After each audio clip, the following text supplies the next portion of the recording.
419 যাত্রী নিয়ে দেশে পৌঁছেছে হজের প্রথম ফিরতি ফ্লাইট। এর আগে সৌদি আরবের স্থানীয় সময় রাত 12:10 জেদ্দার কিং আবদুল আজিজ আন্তর্জাতিক বিমানবন্দর থেকে প্রথম ফিরতি ফ্লাইটটি ঢাকার উদ্দেশ্যে রওনা হয়।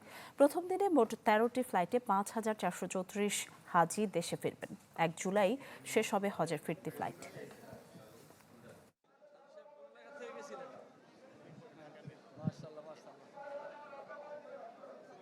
আমি যখন নদীর রওজা ছেড়ে আসছি, মক্কা ছেড়ে আসছি, আমার সারা রাত ঘুম হয় নাই। আমার মনে হয়েছে আমি একটু পবিত্র ভূমি ছেড়ে যাচ্ছি।